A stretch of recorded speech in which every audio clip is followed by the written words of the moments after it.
মধ্যযুগ বাংলা সাহিত্যের মধ্যযুগ ১২০১ খ্রিস্টাব্দ থেকে আরম্ভ হয়ে ১৮০০ খ্রিস্টাব্দ পর্যন্ত বিস্তৃত।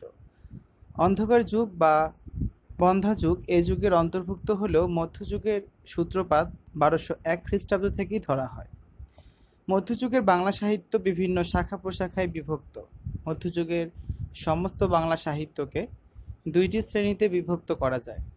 এক, মৌলিক রচনা, শ্রীকৃষ্ণ কীর্তন, বৈষ্ণব পদাবলী, মঙ্গল কাব্য, জীবনী সাহিত্য, লোকসাহিত্য ইত্যাদি। এবং দুই, অনুবাদ সাহিত্য।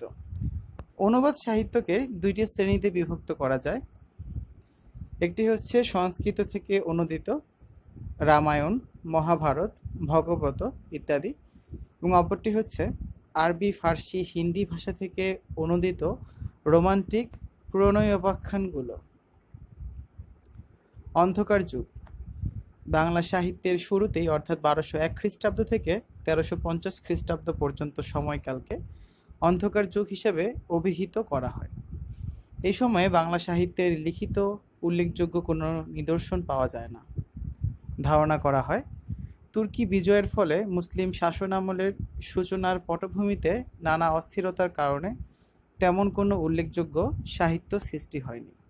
তবে কোনো কোনো সাহিত্যিকের মতে এ সময় উল্লেখযোগ্য কোনো সাহিত্য পাওয়া না গেলেও শূন্য পুরাণ, নিরঞ্জনের রুসমা, শেখ শুভোদয়ের মতো কিছু অপ্রধান সাহিত্য সে সময় রচিত হয়েছিল। তাই তারা এই সময়কে অন্ধকার যুগ হিসেবে মেনে নিতে চান না। অন্ধকার যুগের উপর কিছু মডেল প্রশ্ন রয়েছে। ১ নম্বরে আছে বাংলা সাহিত্যের মধ্যযুগের সময়সীমা কত? উত্তর ১২০১ থেকে ১৮০০ খ্রিস্টাব্দ। ২ নং প্রশ্নটি হচ্ছে মধ্যযুগের ৩টি সাহিত্যধারার নাম লিখুন। উত্তর, মধ্যযুগের ৩টি সাহিত্যধারার নাম হচ্ছে শ্রীকৃষ্ণ কীর্তন, বৈষ্ণব পদাবলী, মঙ্গল কাব্য। ৩ নং প্রশ্নটি হচ্ছে শূন্য পুরাণ কি? শূন্য পুরাণ হচ্ছে রামাই পণ্ডিত রচিত ধর্মপূজার শাস্ত্র গ্রন্থ। পরবর্তী প্রশ্নটি হচ্ছে ৪ নং, বাংলা সাহিত্যের অন্ধকার যুগ বলতে কোন সময়কে চিহ্নিত করা হয়েছে এবং কেন? বাংলা সাহিত্যের যুগ বিভাগে আমরা ৩টি যুগ লক্ষ্য করি। ৬৫০ থেকে ১২০০ খ্রিস্টাব্দ পর্যন্ত প্রাচীন যুগ, ১২০১ থেকে ১৮০০ খ্রিস্টাব্দ পর্যন্ত মধ্যযুগ এবং ১৮০১ খ্রিস্টাব্দ থেকে বর্তমান পর্যন্ত আধুনিক যুগ। কিন্তু এই যুগ বিভাগের মধ্যে ১২০১ খ্রিস্টাব্দ থেকে ১৩৫০ খ্রিস্টাব্দ পর্যন্ত সময়কে অনেক সমালোচক মধ্যযুগের অন্তর্ভুক্ত বলে স্বীকার করতে চান না। তারা এই সময়কে অন্ধকার যুগ বলে মনে করেন। তাদের মতে এই ১৫০ বছর বাংলা সাহিত্যে কোনো সাহিত্যকর্ম সৃষ্টি হয়নি। ৫ নং প্রশ্নটি হচ্ছে প্রথম রঙ্গমঞ্চ নির্মিত হয় কোথায়?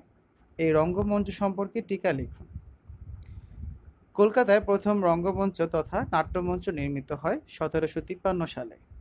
নাটক ও নৃত্যকর্মকে উৎসাহিত করতে ব্রিটিশরা প্লে হাউস নামক এই রঙ্গমঞ্চটির প্রতিষ্ঠা করে। কলকাতার লালদিঘির পূর্ব পাশে লালবাজার রোডে এটি অবস্থিত। এই রঙ্গমঞ্চে মঞ্চস্থ হওয়া প্রথম নাটক সম্পর্কে কোনো তথ্য পাওয়া না গেলেও এটা স্পষ্ট যে উইলিয়াম উইলস এই মঞ্চটির নকশা তৈরি করেন, কিন্তু সময়ের প্রেক্ষাপটে মঞ্চটি সে অর্থে টিকতে পারেনি। এখন এটি মার্টিন বার্নের অফিস হিসাবে ব্যবহৃত হচ্ছে। শ্রীকৃষ্ণ কীর্তন। শ্রীকৃষ্ণ কীর্তন মধ্যযুগের প্রথম কাব্য। এই কাব্যের রচয়িতা বড়ু চণ্ডীদাস। তিনি বাংলা সাহিত্যের মধ্যযুগের আদিকবি। ভগবতের কৃষ্ণলীলা সম্পর্কিত কাহিনী অবলম্বনে বড়ু চণ্ডীদাস পঞ্চদশ শতাব্দীতে এই কাব্যটি রচনা করেন। বসন্ত রঞ্জন রায় বিদ্বল্লভ ১৯০৯ খ্রিস্টাব্দে পশ্চিমবঙ্গের বাঁকুড়া জেলার কাকিল্লা গ্রামের এক গৃহস্থ বাড়ির গোয়ালঘর থেকে এ কাব্যটি উদ্ধার করেন।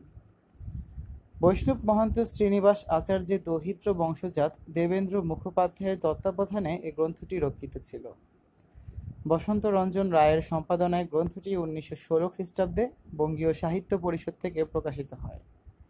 এ কাব্য মোট ১৩টি খণ্ডে লিখিত।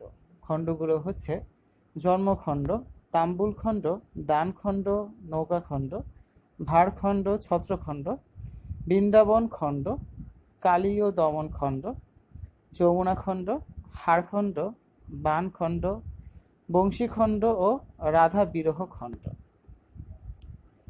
কিছু মডেল প্রশ্ন রয়েছে। 1 নম্বরে হচ্ছে শ্রীকৃষ্ণ কীর্তন কোন সময়ের রচনা, এর লেখককে? মধ্যযুগের বাংলা সাহিত্যের প্রথম নিদর্শন শ্রীকৃষ্ণ কীর্তন। এই কাব্যটি 1909 খ্রিস্টাব্দে বাঁকুড়া জেলার কাকিল্লা গ্রামের এক গৃহস্থের গোয়ালঘর থেকে উদ্ধার করেন বসন্ত রঞ্জন রায় বিদ্বল্লভ। 1916 খ্রিস্টাব্দে বা 1323 বঙ্গাব্দে বঙ্গীয় সাহিত্য পরিষদ থেকে কাব্যটি প্রকাশিত হয়। এই কাব্যটির রচয়িতা বড়ুচণ্ডী দাস। 2 নং হচ্ছে মধ্যযুগের প্রথম কবিকে।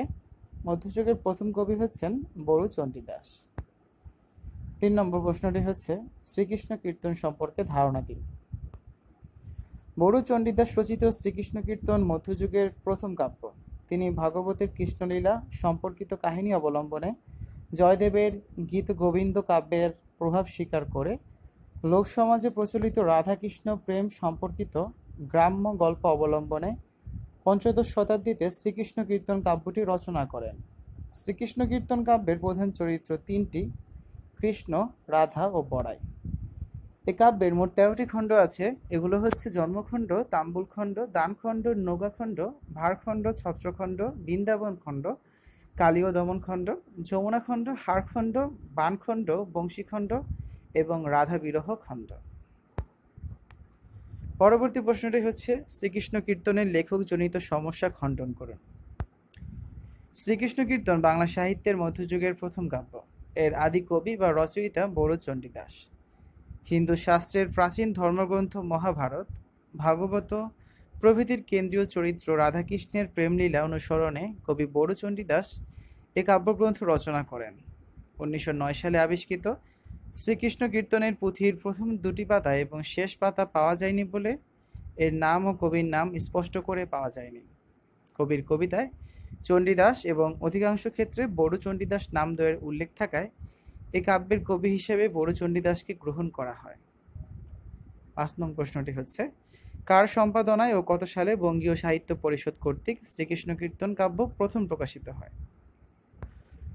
বসন্ত রঞ্জন রায় বিদ্বল্লভের সম্পাদনায় 1916 সালে বা 1323 বঙ্গাব্দে বঙ্গীয় সাহিত্য পরিষদ কর্তৃক শ্রীকৃষ্ণ কীর্তন কাব্যটি প্রথম প্রকাশিত হয়।